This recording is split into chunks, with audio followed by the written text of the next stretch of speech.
ಎಲ್ಲರಿಗೂ ನಮಸ್ಕಾರ. ಇವತ್ತಿನ ವಿಡಿಯೋದಲ್ಲಿ ನಾನು ನಿಮಗೆ ರಾಜ್ಯ ಸರ್ಕಾರಿ ನೌಕರರಿಗೂ ಹಾಗೂ ನಿವೃತ್ತಿ ನೌಕರರಿಗೆ ಸರ್ಕಾರ ಹೊರಡಿಸಿರುವಂತಹ ಆದೇಶದ ಬಗ್ಗೆ ಆದೇಶ ಪ್ರತಿಯನ್ನೇ ತೋರಿಸ್ತಾ ಇದ್ದೀನಿ.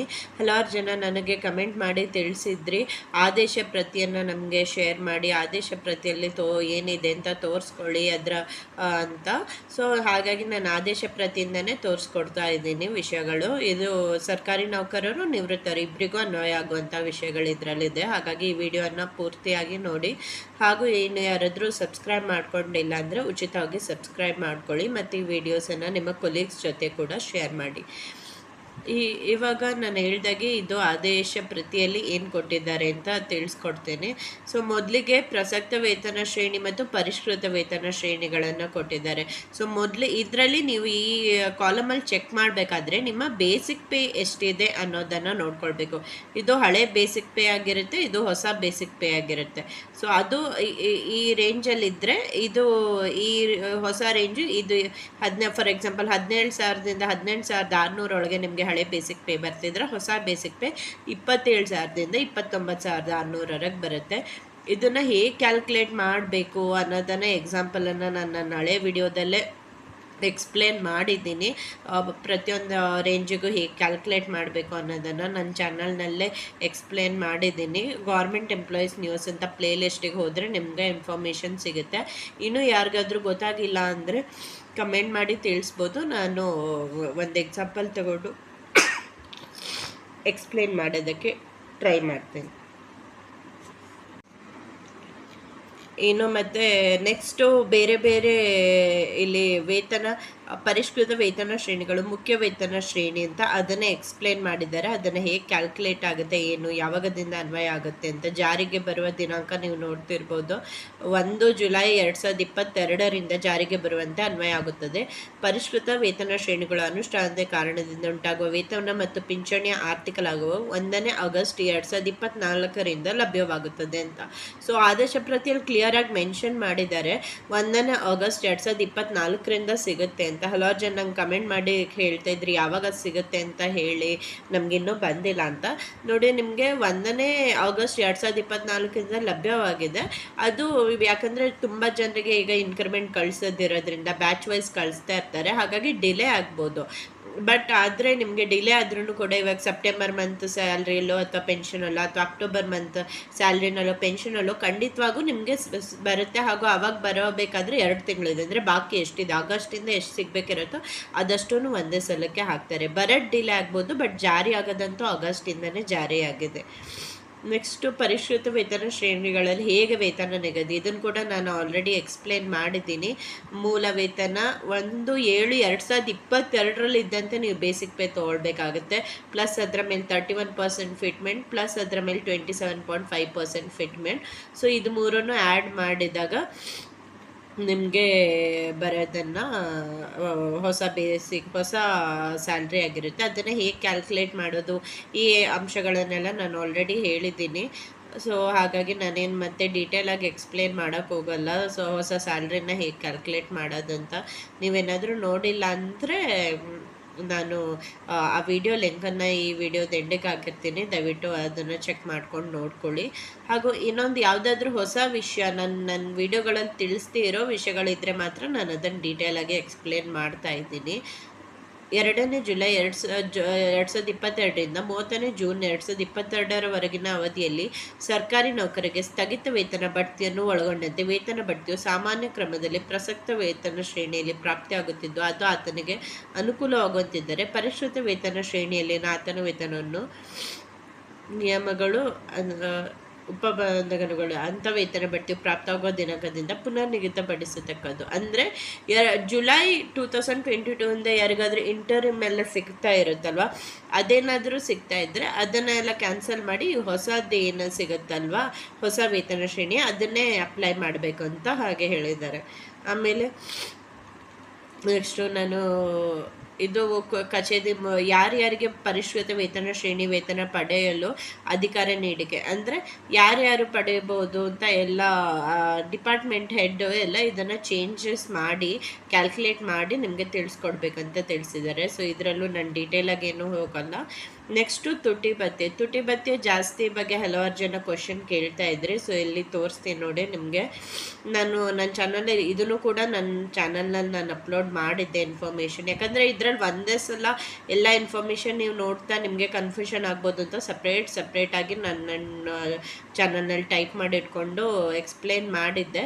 ಸೊ ಇದರಲ್ಲಿ ನೀವು ನೋಡ್ತಾ ಇರ್ಬೋದು 1/7/2022 ಒಂದು ಜನವರಿ 2023ವರೆಗೂ ಏನೂ ಇರೋದಿಲ್ಲ, ತುಟಿ ಭತ್ಯೆ ಏನೂ ಸಿಗಲ್ಲ. 2023 ಜನವರಿ 1 2023 ಜುಲೈ 1ವರೆಗೂ 2.75% ಸಿಗುತ್ತೆ.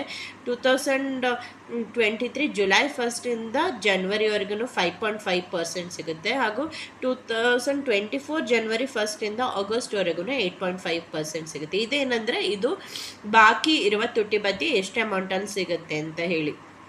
ಸೊ ಇದು ನಿಮ್ಗೆ ಗೊತ್ತಿರ್ಬೋದು. ಇವಾಗ ತುಟಿ ಭತ್ಯೆ 31% ಆಗಿದೆ ಮತ್ತು ಫಿಟ್ಮೆಂಟ್ 27.5% ಇದೆ. ಸೊ ಹಳೇದು ಬಾಕಿ ಇರೋದಕ್ಕೆ ಯಾವಾಗ ಕೊಡ್ತಾರೆ, ಎಷ್ಟು ಕೊಡ್ತಾರೆ ಅಂತ ಕೇಳ್ತಿದ್ರಲ್ವ, ಅದು ಕ್ಯಾಲ್ಕುಲೇಷನ್ ಇದಾಗಿರುತ್ತೆ.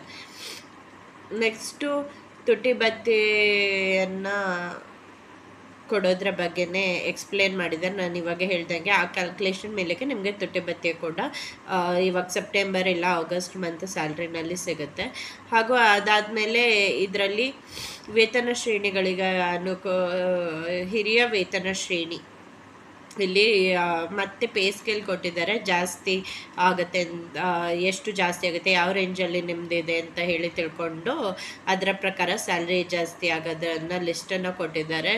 ಇಲ್ಲಿ ನೋಡ್ತಾ ಇರ್ಬೋದು ನೀವು, ಗರಿಷ್ಠ 97,000 ಬೇಸಿಕ್ ಪೇ ಆಗಿರುತ್ತೆ. ಇದು 97,000ವರೆಗೂ ನಿಮಗೆ ಇನ್ಫಾರ್ಮೇಷನನ್ನು ಕೊಟ್ಟಿದ್ದಾರೆ. ಸೊ ಯಾರಿಗಾದರೂ ಪರ್ಟಿಕ್ಯುಲರ್ ಆಗಿ ನಿಮ್ಮ ಸ್ಯಾಲ್ರಿ ಬಗ್ಗೆ ಇನ್ಫಾರ್ಮೇಷನ್ ಬೇಕಿದ್ದರೆ, ಎಷ್ಟು ಸ್ಯಾಲ್ರಿ ಇದೆ ಅಂತ ತಿಳಿಸ್ಕೊಳ್ಳಿ. ನಾನು ಆ ವಿಭಾಗದ ಪೇ ಸ್ಕೇಲನ್ನು ಅಪ್ಲೋಡ್ ಮಾಡ್ತೀನಿ. ನನ್ನ ಚಾನಲ್ನಲ್ಲಿ ನಾನು ಆಲ್ರೆಡಿ ಈ ಪೇ ಸ್ಕೇಲ್ ಇನ್ಫಾರ್ಮೇಷನನ್ನು ಒಂದು ಮ್ಯಾಟ್ರಿಕ್ಸ್ನಲ್ಲಿ ಅಪ್ಲೋಡ್ ಮಾಡಿದ್ದೀನಿ.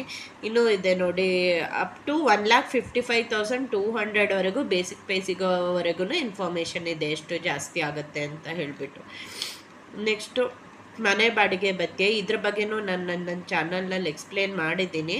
ಸೊ ಏನಂದರೆ, ಯಾವ ಸಿಟಿನಲ್ಲಿ ನೀವು ಇರ್ತೀರಾ, A city, B city, C city ಅಂತ. ಎ ಸಿಟಿ ಅಂದರೆ 25 ಲಕ್ಷ ಅಥವಾ ಅದಕ್ಕೂ ಹೆಚ್ಚನೇ ಇರುವಂಥವ್ರು, ಅಲ್ಲಿ ಮನೆ ಬಾಡಿಗೆ ಭತ್ಯೆ ಅಂದರೆ ನಿಮಗೆ ಹೌಸ್ ರೆಂಟ್ ಅಲೋನ್ಸಸ್ ಸಿಗುತ್ತೆ. ಅಂದರೆ ನೀವು ಎ ಗ್ರೂಪ್ ಸಿಟಿನಲ್ಲಿದ್ದರೆ ನಿಮಗೆ 20% ಸಿಗುತ್ತೆ. ಬಿ ಗ್ರೂಪ್ ಸಿಟಿನಲ್ಲಿದ್ದರೆ ನಿಮ್ಮದು ಬೇಸಿಕ್ ಪೇದು 15% ಸಿಗುತ್ತೆ. ಹಾಗೂ ಸಿ ಗ್ರೂಪ್ ಸಿಟಿನಲ್ಲಿದ್ದರೆ ನಿಮ್ಮ ಬೇಸಿಕ್ ಪೇಯ 7.5% ಸಿಗುತ್ತೆ. So A group, B group, C group ಅಂತ ಹೆಂಗೆ ಡಿವೈಡ್ ಮಾಡ್ತಾರೆ ಸಿಟಿನಂದು? ಎ ಗ್ರೂಪ್ ಅಂದರೆ 25 ಲಕ್ಷ ಮತ್ತು ಅದಕ್ಕೂ ಹೆಚ್ಚು ಜನ ಇರೋದು. ಬಿ ಗ್ರೂಪ್ ಅಂದರೆ 5 ಲಕ್ಷ ಮತ್ತು ಅದಕ್ಕೂ ಹೆಚ್ಚು ಜನ ಇರುವಂಥದ್ದು. 5 ಲಕ್ಷಕ್ಕಿಂತ ಕಡಿಮೆ ಜನ ಇರುವಂಥದ್ದು ಅಂದರೆ ಸಿ ಗ್ರೂಪ್ ಅಂತ. ಸೊ ಅದರದ ಮೇಲೆ ನಿಮಗೆ ಮನೆ ಬಾಡಿಗೆ ಭತ್ಯೆ ಸಿಗುತ್ತೆ. ಸೊ ಇನ್ನೂ ಡೀಟೇಲಾಗಿ ಯಾರಿಗಾದ್ರೂ ತಿಳ್ಕೊಳ್ಬೇಕಂತಿದ್ರೆ ಕಮೆಂಟ್ ಮಾಡಿ ತಿಳಿಸಿ. ಸೇಮ್ ಹಾಗೆ ನಗರ ಪರಿಹಾರ ಭತ್ಯೆ ಕೂಡ ಮಾಡಿದ್ದಾರೆ. ಸೊ ಬೆಂಗಳೂರಲ್ಲಿ ನಗರ ಪರಿಹಾರ ಭತ್ಯೆ ಎ ಮತ್ತು ಬಿ ಗ್ರೂಪ್ ನೌಕರರಿಗೆ 900 ರೂಪಾಯಿ ಸಿಗುತ್ತೆ. ಸಿ ಮತ್ತು ಡಿ ನೌಕರರಿಗೆ 750 ರೂಪಾಯಿ.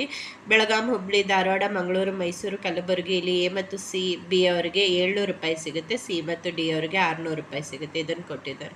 ಇದು ನಿವೃತ್ತಿ ವೇತನ ಸೌಲಭ್ಯಗಳು. ಸೊ ನೀವು ನೋಡ್ಬೋದು, ಹಲವಾರು ಜನ ನನಗೆ ಕಮೆಂಟ್ ಮಾಡಿ ತಿಳಿಸ್ತಾ ಇದ್ರಿ ನಿವೃತ್ತಿ ವೇತನದ ಬಗ್ಗೆ ಆದೇಶ ಪ್ರತಿ ತೋರಿಸಿ ಅಂತ. ಸೊ ಇದರಲ್ಲಿ ಇಷ್ಟೇ ಮೆನ್ಷನ್ ಮಾಡಿರೋದು ನಿವೃತ್ತಿ ವೇತನದವ್ರ ಬಗ್ಗೆ. ಏನಂತ ಓದ್ತೀನಿ. 1ನೇ ಜುಲೈ 2022 ನಂತರ, ಆದರೆ 1ನೇ ಆಗಸ್ಟ್ 2024ಕ್ಕಿಂತ ಮೊದಲು ಸೇವೆಯಿಂದ ನಿವೃತ್ತವಾದ ಅಥವಾ ಸೇವೆಯಲ್ಲಿರುವಾಗಲೇ ಮೃತನಾದ ಕಾರಣದಿಂದ ಸೇವೆಯಲ್ಲಿರೋರು ಒಳಗೊಂಡ ಸರ್ಕಾರಿ ನೌಕರನ ಪ್ರಕರಣದಲ್ಲಿ ಪರಿಷ್ಕೃತ ವೇತನ ಶ್ರೇಣಿಗಳಲ್ಲಿ ಕಾಲ್ಪನಿಕವಾಗಿ ನಿಗದಿಪಡಿಸಲಾದ ವೇತನವನ್ನು ನಿವೃತ್ತಿ ವೇತನ ಅಥವಾ ಕುಟುಂಬ ನಿವೃತ್ತಿ ವೇತನವನ್ನು ಲೆಕ್ಕ ಹಾಕುವ ಉದ್ದೇಶಗಳಿಗಾಗಿ ಲೆಕ್ಕಕ್ಕೆ ತೆಗೆದುಕೊಳ್ಳತಕ್ಕದ್ದು. ಆದರೆ ನಿವೃತ್ತನಾದ ಸರ್ಕಾರಿ ನೌಕರನಿಗೆ ಅಥವಾ ಮರಣ ಹೊಂದಿದ ಸರ್ಕಾರಿ ನೌಕರರ ಫಲಾನುಭವಿಗಳಿಗೆ ಆರ್ಥಿಕ ಸೌಲಭ್ಯ 1ನೇ ಆಗಸ್ಟ್ 2024 ಪ್ರಾಪ್ತವಾಗತಕ್ಕದ್ದು. ಅಂದರೆ ನೀವೇನಾದರೂ 1st July 2022 ಇಂದ 1st August 2024 ಒಳಗಡೆ ನೀವು ರಿಟೈರ್ಡ್ ಆಗಿದ್ರೆ ಅಥವಾ ನಿಮ್ಮ ಫ್ಯಾಮಿಲಿ ಮೆಂಬರ್ ಯಾರು ವರ್ಕ್ ಮಾಡ್ತಿದ್ರು ಅವ್ರು ಹೋಗಿ ನೀವು ಕುಟುಂಬ ಪಿಂಚಣಿ ಪಡೆದುಕೊಳ್ಳೋರಾಗಿದ್ದರೆ ನಿಮಗೆ ಏನಂದರೆ ಪರಿಷ್ಕೃತ ಪಿಂಚಣಿ ಸಿಗುತ್ತೆ. ಆದರೆ ಪರಿಷ್ಕೃತ ಪಿಂಚಣಿ ನಿಮಗೆ 1st August 2024ಇಂದ ಅಪ್ಲೈ ಆಗುತ್ತೆ. ಸೊ ಇದು ಬಿಟ್ಟರೆ 7%, ಹಲವಾರು ಜನ ಕೇಳ್ತಾ ಇದ್ರೆ 7% ಬಗ್ಗೆ ಇದು 10% ಏನು 70 ಇಯರ್ಸ್ ಅವ್ರಿಗೆ ಜಾಸ್ತಿ ಇರೋರಿಗೆ ಇದೆ ಅದರ ಬಗ್ಗೆ ತೋರಿಸಿ ಅಂತ ಹೇಳಿ. ಅದರ ಬಗ್ಗೆ ಯಾವುದೇ ಆದೇಶಗಳು ಸದ್ಯದಲ್ಲಿ ಹೊರಡಿಸಿಲ್ಲ. ನೀವು ನೋಡ್ತಿರ್ಬೋದು ಇದೇ ಎಂಡು ಯಾವುದೇ ಆದೇಶಗಳನ್ನು ಹೊರಡಿಸಿಲ್ಲ. ಆದೇಶ ಹೊರಡಿಸಿದ ತಕ್ಷಣ ನಾನೇ ಈ ಥರ ಶೇರ್ ಮಾಡ್ತೇನೆ. ಧನ್ಯವಾದಗಳು.